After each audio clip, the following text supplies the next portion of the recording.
And happy Friday. I don't know if you're excited about the weekend like I am. These weeks are really heavy and there's so much going on for us to consider, right? I don't know how much you're consuming of all that's happening in media, um, but it's a good framework for a voting conversation. I mean, as you know, we're in the midst of an election. Everybody knows that November 3rd is when we will determine our next president. And what we recommend, and I'm Faith Morris with the National Civil Rights Museum. I am the Chief Marketing and External Affairs Officer at the museum. Hopefully you all have been to the museum. We're going to use our chat as a good way to talk to each other. And there's a raise your hand function on there and all that. So I may be asking you to raise your hand for some things for us to just see, visually where we are. But I'm hoping that you have been to the museum. We talk about it being a historical experience because it is about the historic civil rights movement. But then we bring in all these contemporary exhibits to talk about what's going on today. So when you go through the museum, what you will find is that there is very little of what we talked about that happened during the traditional or historic movement that's not still happening. And voting is a big part of that story. So just to get started on just understanding about this whole piece about voting, and a lot of folks think that it just was really in the 50s and the 60s, but the 15th Amendment did grant Black men the right to vote under the law. And I'm sure it's part of your history, and hopefully you have had some of this history. What we do find also at the museum is, and this is why we work so closely with educators, University of Memphis is absolutely one of them, where your professors and your leaders come to us, because so much of what is out there about this history is not in what you're reading unless you're specializing in it. So 15th Amendment was designed to give Black men the right to vote. And what about Black women? Well, the 19th Amendment, and we just celebrated or recognized the 19th Amendment of the Constitution, which is what gave women the right to vote. That was in 1920, but not so for Black women. Of course, we had to wait, another 50 years to actually exercise that right. But let's go a little bit further. With the defeat of the Confederacy in 1865, and I really want you to listen to a little bit of this history, because it helps frame everything else. 1865, 4 million enslaved Black men, women, children had been granted their freedom with the passage of the 13th Amendment. It gave Blacks full citizenship, and that was including the right to vote. But after Abraham Lincoln was assassinated, all that changed. His successor, Andrew Johnson, who became president after his death, believed very strongly in states' rights. In fact, he left it up to them to establish their own governments. And as a result, folks did whatever they wanted to do, including changing the laws. So from 1865 to 1866, most of the Southern states enacted some restrictive laws, which were called Black codes. And it denied Blacks many rights, including the right to vote. So Black codes really reestablished slavery. I go back to the 15th Amendment. Black codes in 1866 were slavery without it being called slavery. It was then in 1866 that Congress passed the Civil Rights Bill, developed to build on the 13th Amendment and give Black citizens rights. And then in 1867, a new Reconstruction Act was passed, and for over a decade, Blacks voted in huge numbers across the South, electing 22 Black men to serve in the US Congress and 2 in the Senate, and helped to elect Andrew Johnson's successor, Ulysses S. Grant. So those of you that are involved in history, you probably know all of this. But it was also, though, in 1869 that Congress passed the 15th Amendment. And that is what stated that voting rights could not be denied by any state on account of race, color, or previous condition of servitude, slavery. For the first time during Reconstruction, there was a democracy for Blacks in the South. Though much of that power was in the hands of the states, Black voters and Black officials were constantly intimidated and suffered acts of violence, often at the hands of the Ku Klux Klan or other white supremacist groups. So then we go into Reconstruction, and this is really during the Civil Rights era. Although the 15th Amendment really did bar voting rights, discrimination on the basis of race, it did leave the door open for states to determine their own specific qualifications for voting.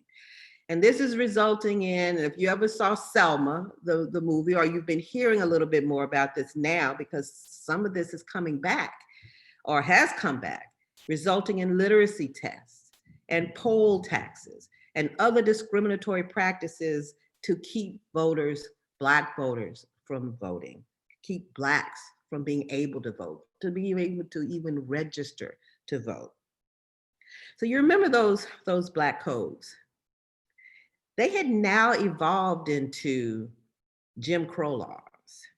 And sometimes we get the question, now what is Jim Crow? Who was Jim Crow? Well, Jim Crow wasn't a man. It was a set of obsessive laws. It was a system of segregation that would remain in place for nearly a century, from 1877 to the mid-1960s. During the time, President Eisenhower signed the Civil Rights Act in 1957. It was the first major civil rights legislation since Reconstruction. It allowed federal prosecution of anyone who tried to prevent someone from voting. It also created a commission to investigate voter fraud. Now, this was happening in the 60s. So there's a pattern here.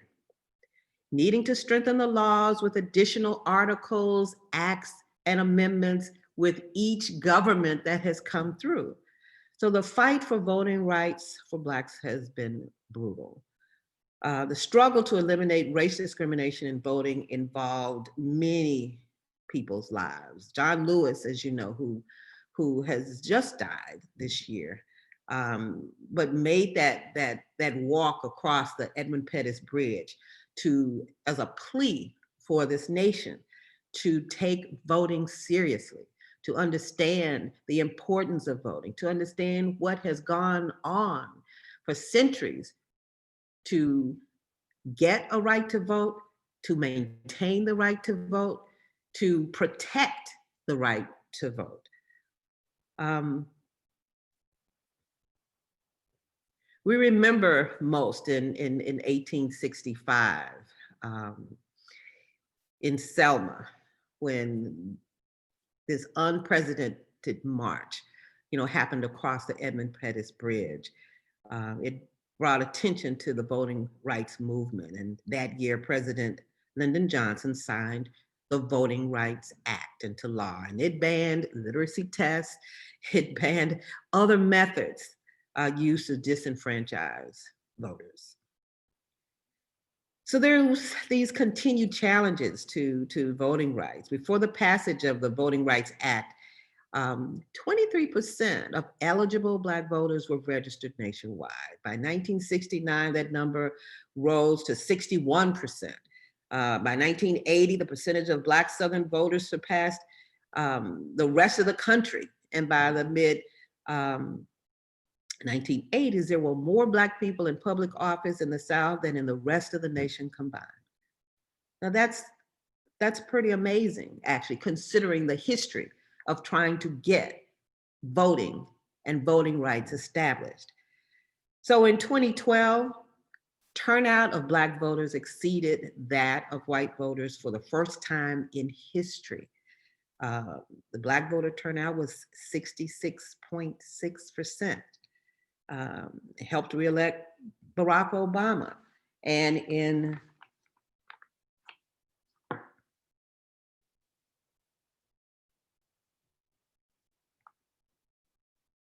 59.6% of Black voters turned out in 2016, which was the last presidential election.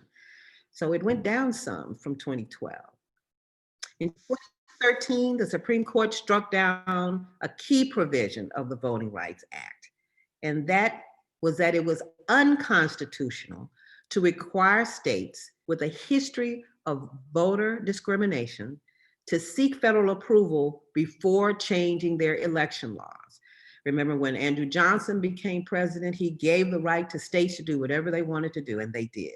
So it wasn't until 2013 that the Supreme Court said it is unconstitutional to be able to change a law without federal consent. Following that, a number of states passed new restrictions on voting, including limiting early voting. You know, that's because it was voted down that you had to get the okay to do it. And because of that, now we have limiting of early voting, requiring voters to show voter ID, which is argued as a tactic of disproportionately affecting the poor and the elderly and Black and Latino voters. And here in 2020, we're determining the best way forward to a November election. I want to share something with you. I want to share a video with you just to get your mind wrapped around some of what I've talked about already and for some discussion moving forward. I'm going to share my screen.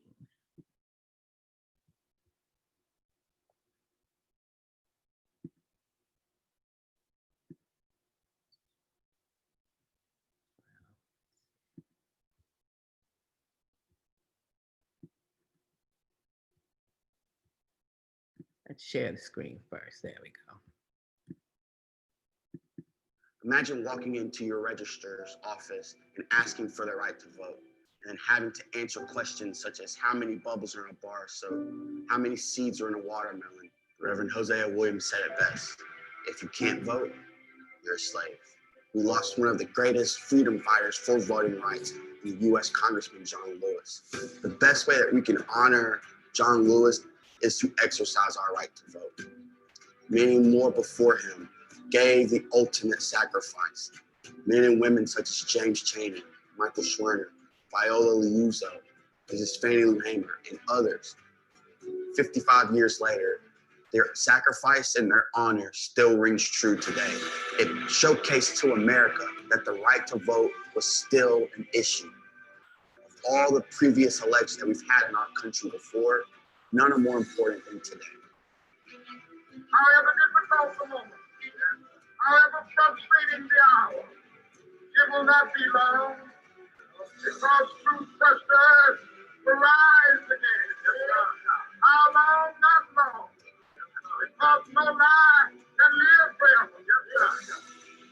We have to vote like our life depends on it, because it does. Imagine an America where one person, one vote is truly a reality.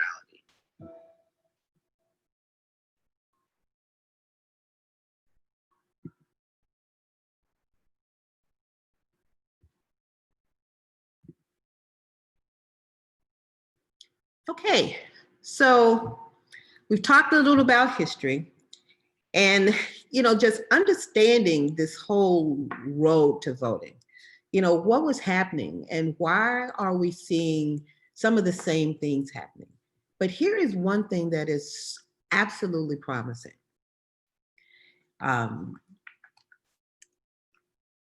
There is more enthusiasm about voting in this election than we've seen. I mean, because there has been honestly some apathy, voting apathy.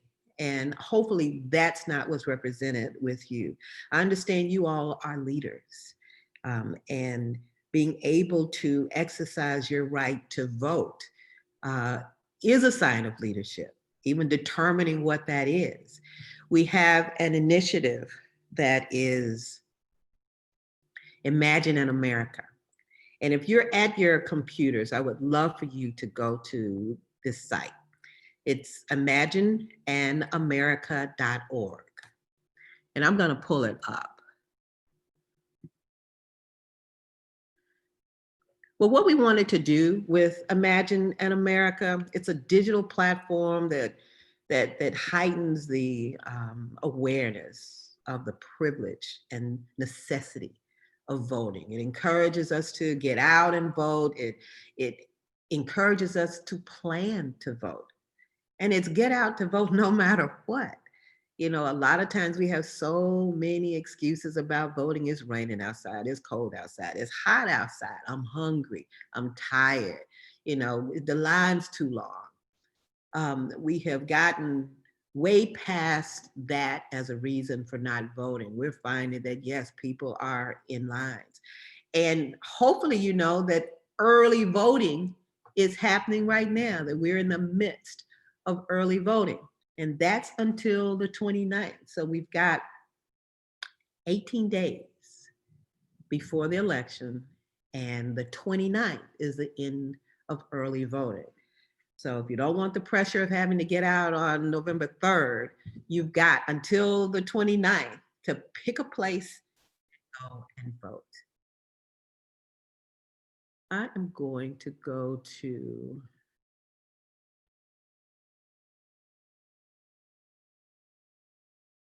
another place. I'm going to go to the site because there's some things on the site I want us to do.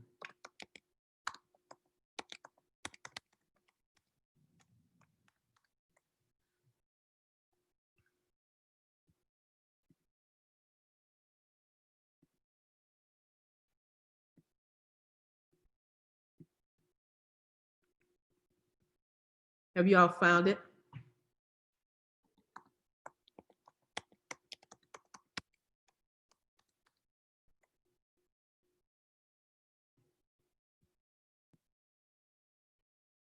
I'm getting an error message on it. Oh.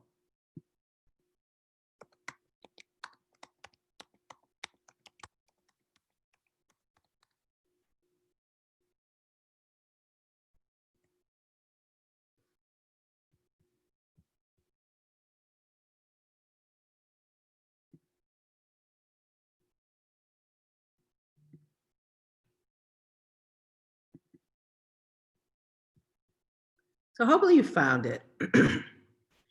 And one of the things that we're really trying to do with this site is, one, give you a reason for imagining that America could be what we want it to be. It talks about the power of our vote. It talks about imagining an America where there's social justice, where there is economic equity, that there is education that is equitable for all, quality education for everyone, an America where the health system is what it needs to be, an America where people who are working full time aren't living in their cars, an America where we all vote. But we also found that it was really important for us to be able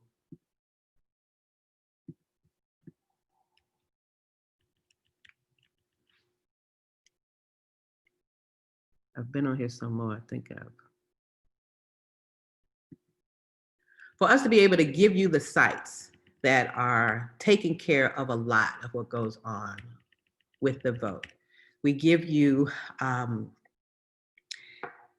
matter what state you live in, because I don't know if folks that are on here are actually registered to vote here. Are you registered to vote in Shelby County? Or are you registered to vote at home? Voter registration is over. I'm gonna stop sharing so I can see if you guys are talking to me. Because on the site, you go in and you find your state. And the state can tell you everything that's going on in your state. It tells you your deadlines, it tells you your polling places, it can tell you what's on the ballot. Because what we're finding is that some voters are intimidated because they don't know what's on the ballot. There's more going on than voting for presidents. There are some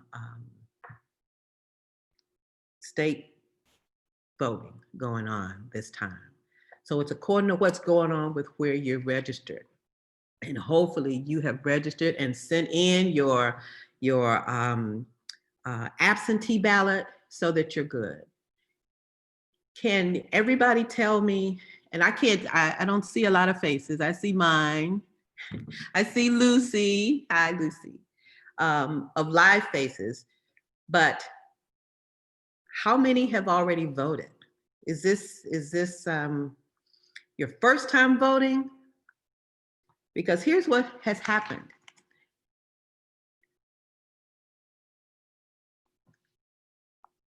$15 million voters turned 18 since the last presidential election. 15 million. So I'm hoping that many of you have voted, or it's your first time. And it's exciting. Planning on going next week for the first time. I may see you there. I absolutely do early voting. I love early voting. I like to be able to drive in and come out and not the anticipation of just waiting for the day. The only thing I want to know about that day is what's happening. I don't want to be in the midst of voting at that time.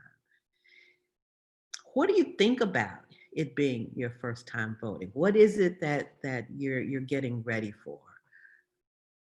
I did a mail-in ballot since I'm not registered in Shelby County. Excellent, Madison.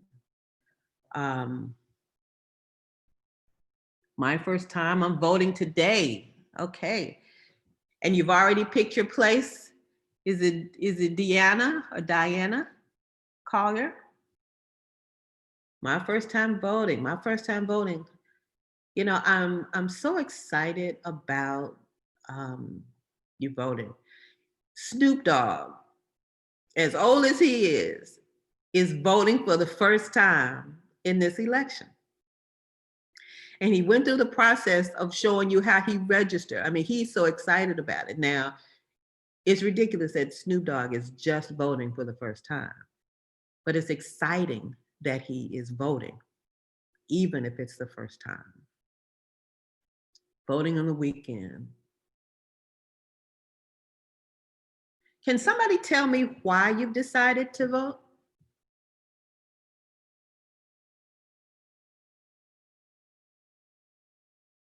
Because let me tell you my voting history while you guys, give me some idea about what you're thinking about voting this time.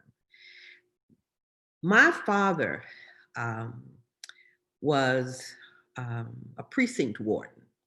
He was always one that volunteered, and the elections was always something that he was interested in. And so he worked the polls every election that I could remember as a child. Up early on election day, there was no early voting then. Early on election day, all day at the polling site. So when I was old enough to vote, and even before I was old enough to vote, Dad was already at the election site. My mom would take me with her to vote. And that's what happened with a lot of boomers. I'm a boomer. I know you guys are probably Gen Zs and you have your own way of doing it. But lots of boomers went to the polling place with their parents.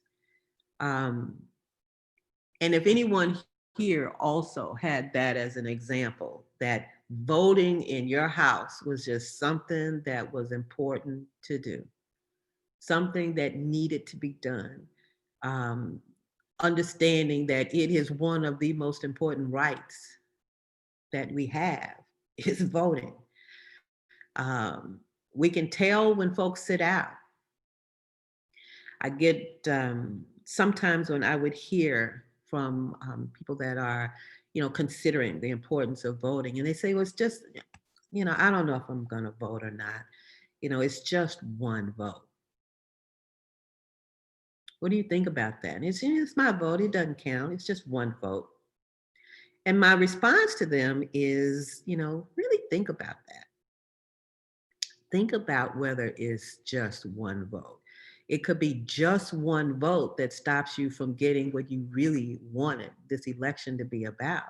your one vote added to the other one votes and other one votes. So folks that didn't do it thinking it's just one vote, would impact legislation that impacts your life. When we think about voting as, we're not politicians unless there's somebody on this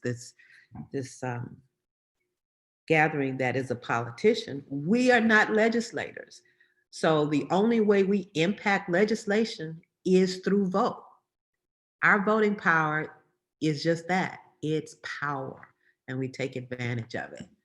So Tanika says, I decided to vote this year because I want to contribute to change. I feel like I can't complain about the government and still not vote. I absolutely agree with you. I agree with you. What I'm finding, and Madison says, I voted because you can't make a difference watching life go by. I also believe you cannot complain and expect a difference if you do not attempt to help. How many of you saw all the protests that have gone on around the country? And you didn't have to just look at it on the news. It was happening right here in Memphis. Many of them started or ended at the National Civil Rights Museum. There was civil disability training. There was, making sure that understood what the protests were about and how they wanted to be successful in getting, what they were trying to achieve.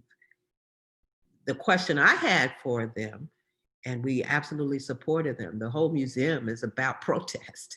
Each of the episodes in the civil rights movement is frankly about protest. Protest. Dr. King, pushed for nonviolent protest. Malcolm X decided, you do what you need to do to get it done. So they were at opposite ends. And then they switched when they got older and became more of the other person's perspective. But most of what has happened in this country, that's the history, has been because of protest. Women fought so hard to vote. And the 19th Amendment was no easier than getting the voting rights amendment passed for Black Americans. It has always been a fight. Kevin says it's our civic duty to vote. One specific point of change I would like to see is prison reform. The other part about voting is understanding who we're putting in office and not be surprised by the direction that it's going if you didn't know who they were from the beginning. Voting is a strategy, it's a process, and it's ongoing. It doesn't help us to start the idea of voting in the election season. It's a mindset that doesn't stop. Getting excited for the national vote should not be the only reason you vote. And for those of you that are voting November 3rd, hopefully there's a primary that happens in the spring that's local or regional or state or county. It's understanding the whole process of voting and that it's a full-time commitment on keeping up with it. I would love to see prison reform. I agree with you, Taylor and Kevin, for bringing that up. If you understand what's happening with the criminal justice system, it's amazing that we have allowed some of the things to happen. What's happening to prisoners, what it looks like. If you have been to 201 Popular for anything, 201 Popular is a very interesting place to hang out at. It is mainly people of color are needing to be processed through 201 Poplar. You go there for a traffic ticket and you are surrounded by folks that are there for much more serious offenses.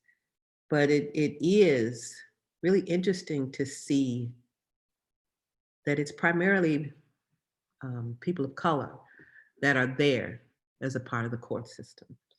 The same thing across the board with economic equity. Understanding that $1 over here is not the same as $1 there. You know, the working the same amount of time, but not getting the same amount of money. That's not an old concept. That's still happening. We're working for the fight for 15.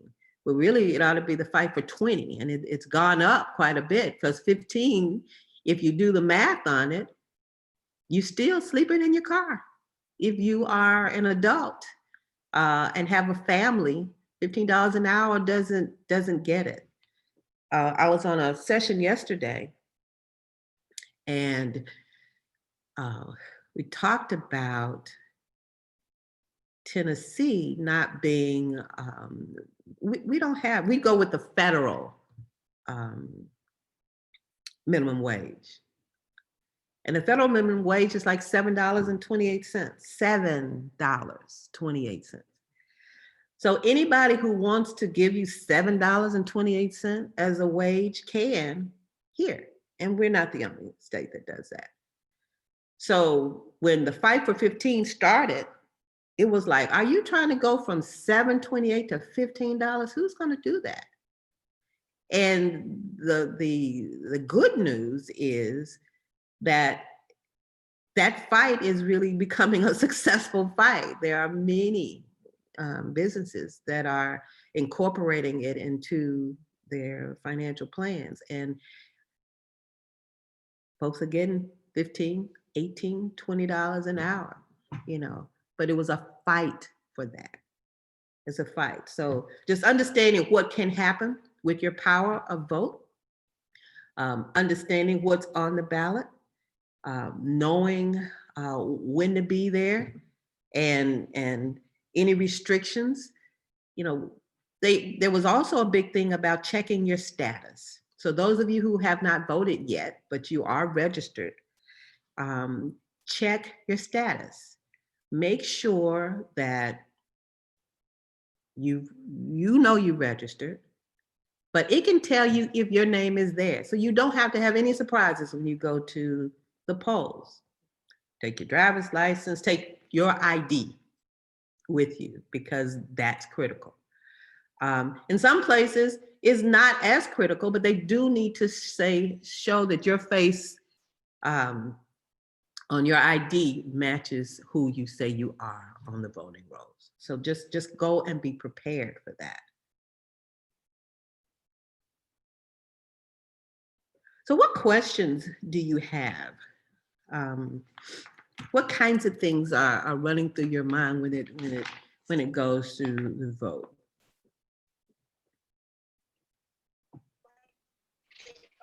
Well, I wanted to go ahead and answer this question earlier, but hello, my name is Raven Smith. I'm a sophomore here at the University of Memphis. Hello.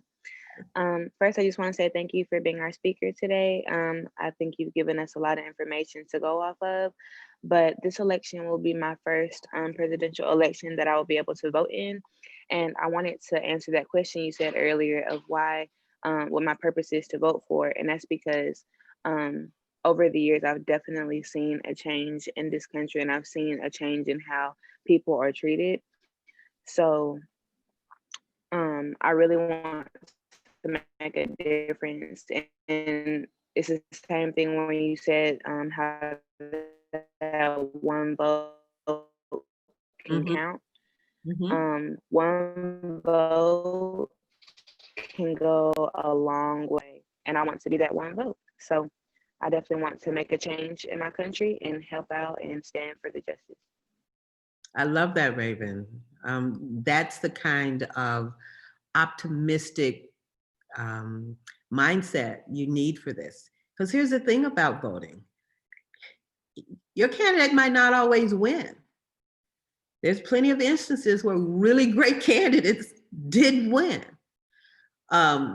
And you can't, when that happens, decide, well, you know, it doesn't matter, because it just doesn't matter. You can't do that. You have to go with it every time. And bring your friends and family with you. You know, voting is two things. It's a personal decision. It absolutely, you have to make up in your mind, and it sounds like you have and others here have made up in your mind that you must vote. That's one of the things you do for yourself, your family, your country. And then the other is when you are surrounded by people who don't vote, and a lot of them don't have a lot of reason not to vote other than they're not happy with the system. And helping them make the direct correlation of having the kind of country, kind of America that you want and voting. I mean, that's the line to get it there. Imagine an America where we all do something.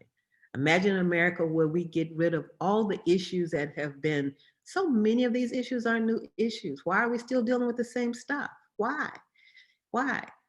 One thing I have found with young people, and I talk to young people all the time, they've said, you know what, we tired of waiting. We are so tired of waiting. We want you all to sit down somewhere. And we are going to do it.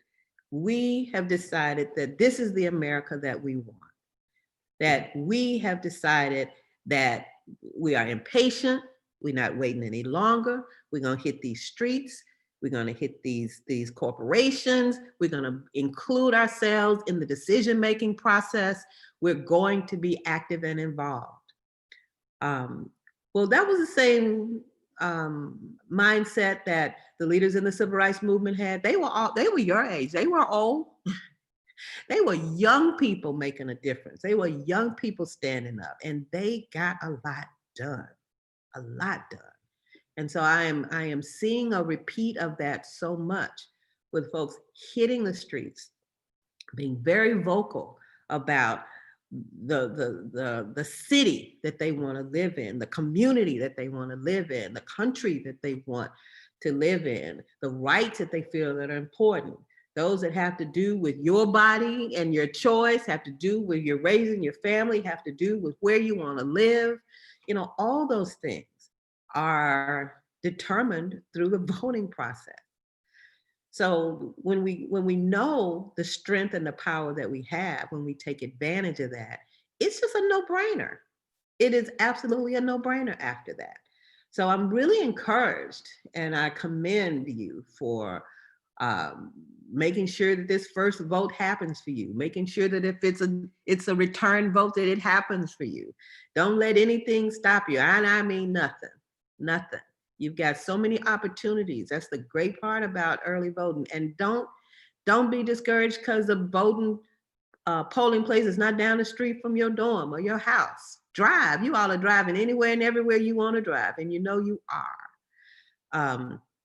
So consider it important to get out and do that. And you will feel the gratification of it, just knowing that you were involved in your civic duty to make a difference. There is no change without movement. There is no change. You can impact change one way or the other by being a part of it. If you're sitting and watching it go by, you are not a part of change. You are, this is not a spectator sport. This is not something you sit on the sidelines and just see, okay, let's see what happens. Who's gonna win this time? No, being a part of that process is one of the most important things that you'll ever do. And from what I see, I think you get it. I do. I think you get it. Questions or comments?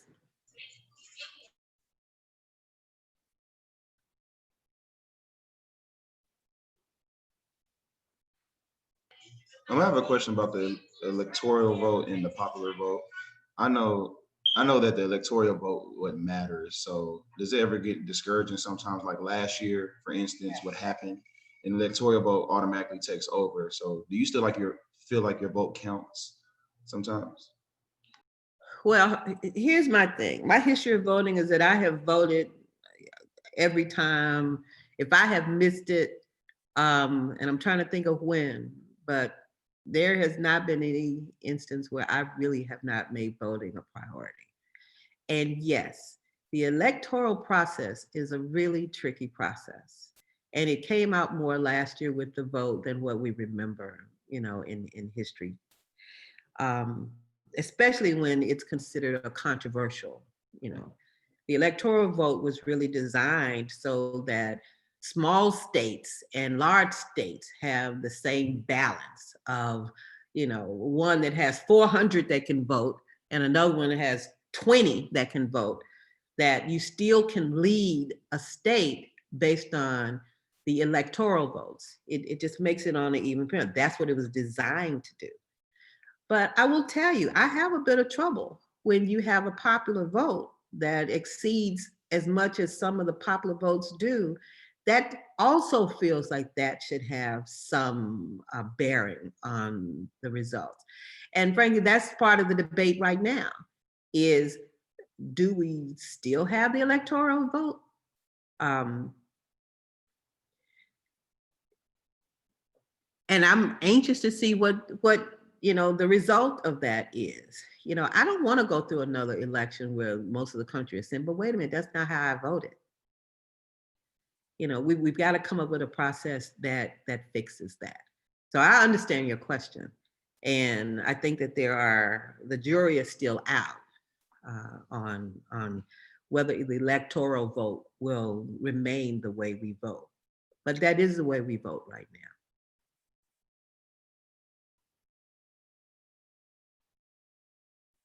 What other questions or comments?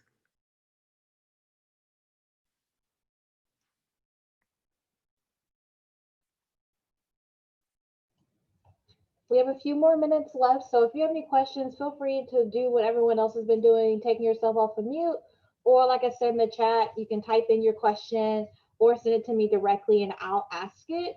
But I do have a question for you, Faith, because it's election season. Thanksgiving is also around the corner, so a lot of these students are voting for the first time, and sometimes that can be in direct contrast to how their parents are voting or their family members are voting. Any advice you have for students when it comes to maybe that dinner time conversation or navigating that conversation as a college student? Because not all of our, like I was a first gen college student, so like not all of our folks, went out to college or have all these opportunities to engage with professionals about the importance of making educated decisions and things like that. So any general advice you have for them? Well, there are several instances where people in the House vote differently. That's one thing. In fact, nobody should ask you how you're voting. It's a personal decision on what you want to do. It's based on your values. It's based on the changes that you want made. And what's important to you may be different what's important to your mom or your dad or your sister, your brother, your cousin, your boyfriend, girlfriend, whoever, your buddy. One of my folks on my team told me that her daughter, who is probably about 24, was voting, and that she decided that she wasn't sure she wanted either of the candidates. That's a hard decision, but to vote independent, and she wrote in somebody. Well, okay. I don't discredit that because we need her to vote. We need everybody to vote. But everybody in the House voted for somebody. She was the one who hadn't voted in a while and decided, well, I'm going to vote, but I'm not with either one of them, so I'm going to do something different. And that's the political system. Don't be confused or discouraged or mind changed based on what other people are doing. Really have your own perspective. Now, should you be looking at everything you can look at? And this is why I say plan to vote. Going in without a real understanding of where you sit and what you're trying to get done and understand who it is that can do that for you. I'm not going to ever encourage anybody to vote by party. I think you need to understand, what people bring, and really be able to, vote your convictions. That's really important. It's important. But yeah, I mean, sometimes you are pressured into doing things that you wouldn't have done. So stand fast on that, and treat this as your personal privilege.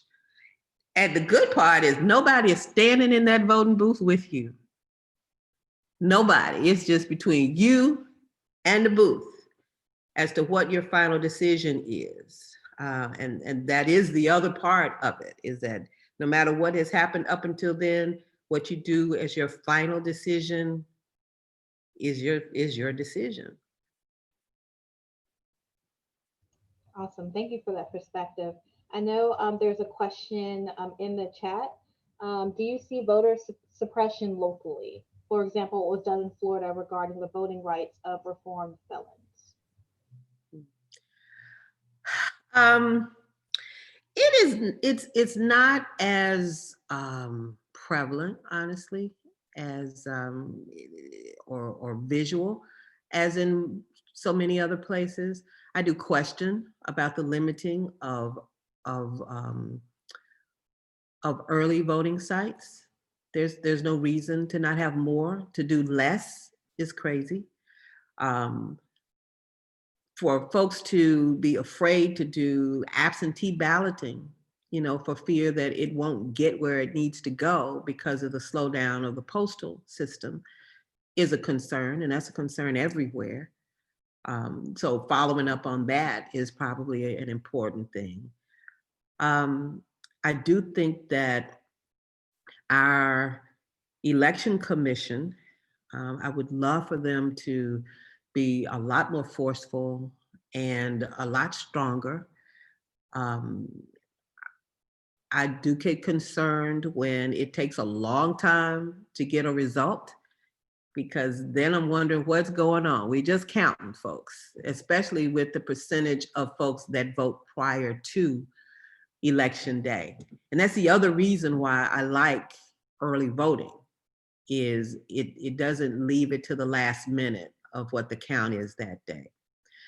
What I haven't seen, what you will always see, and there's an election going on right now that's the best example that you've seen in the news more than any, has to do more with the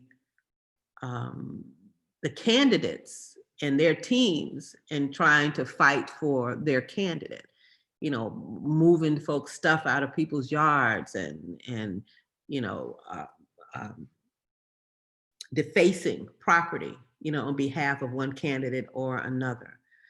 But I haven't seen the disruptive voter suppression that I know exists in other places.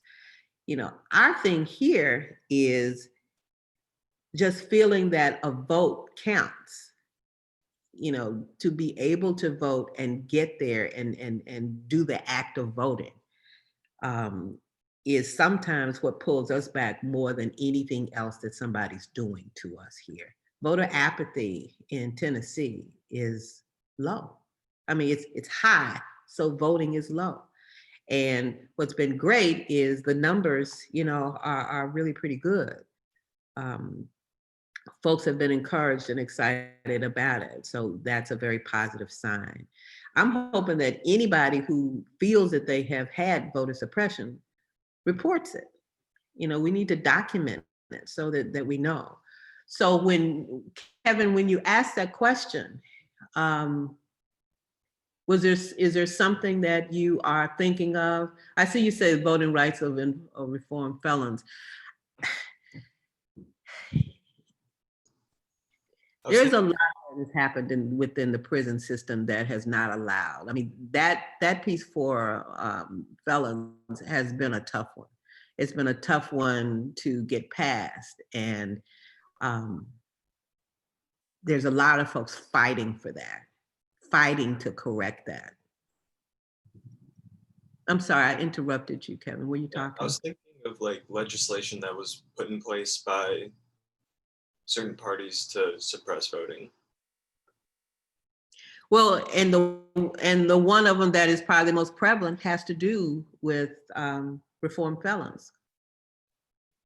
That is one that still exists here and everywhere else.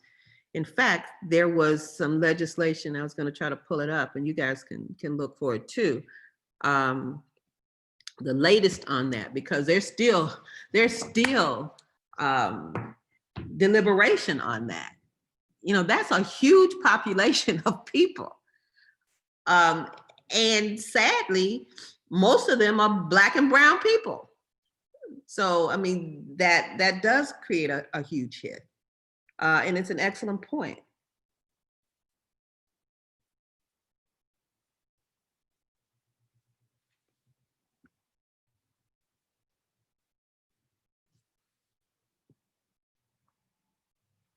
What else? Any last minute burning questions? We have 3 minutes left. So if you have, something that, you've been thinking about, please go ahead and ask before we conclude our time together. So Alicia says, I just really agree that we need to put ourselves out there because people are making decisions about us and our lives. If you can understand that that is absolutely what's happening and you can take more control by voting as it, you have, that's a huge hurdle to understanding what the vote can do for you. Folks are making decisions about your life. We need to make sure that we have a say in what we're doing. Absolutely, absolutely, yes. I encourage you, hopefully that you have gone on imagineinamerica.org and that you review some of those organizations that are on there. We have tried to pull all of the folks that we think are doing an exceptional job in this whole voter empowerment, voter education, voter, register all of what is needed to be a powerful voter. And resources about it are really critical. Know what's on the ballot. Know when your deadlines are. Don't be surprised by things that you can easily find out just by doing the search. Find whatever site that you like. Up the Vote 901 has been involved. Black Women Vote is another. I mean, there's so many. Turbo Vote, so many of them have done a great job of giving you what you need to be empowered to make the decisions that you want to make as a voter. I congratulate, kudos to those of you that are voting for the first time. Don't let it be the last time. Don't even let it be the close to the second time. Let it just be, part of who you are. And those of you that are return voters, please continue to do that. It's the only way that we can make change.